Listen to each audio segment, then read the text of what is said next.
Nakita nyo ba itong bagong advisory ng GCash about sa mga cash-in effective October 1, 2025? Ano ang ibig sabihin yan? Turuan kita, kapatid.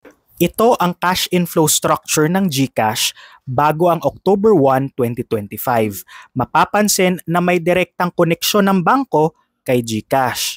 Sa ganitong setup ay may direktang kontrol ang bangko at ang GCash sa paggalaw ng pera, lalong-lalo na kung gaano kabilis ang galaw at kung magkano ang convenience fees na iyong babayaran as a customer.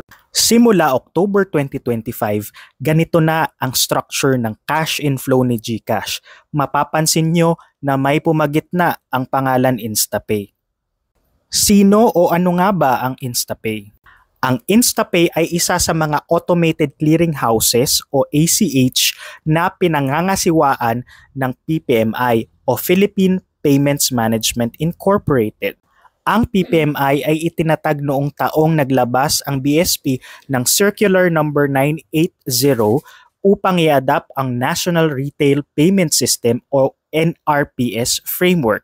Sa kasalukuyan ay binubuo ang PPMI ng 159 members na pawang mga bangko at e-wallets. Sa ganitong setup, InstaPay na ang may control sa charges o transaction fees at depende na sa bangko o e-wallet kung ito'y ipapasa nila sa customer o sasaluhin nila. Follow for more money tips and stay smart out there.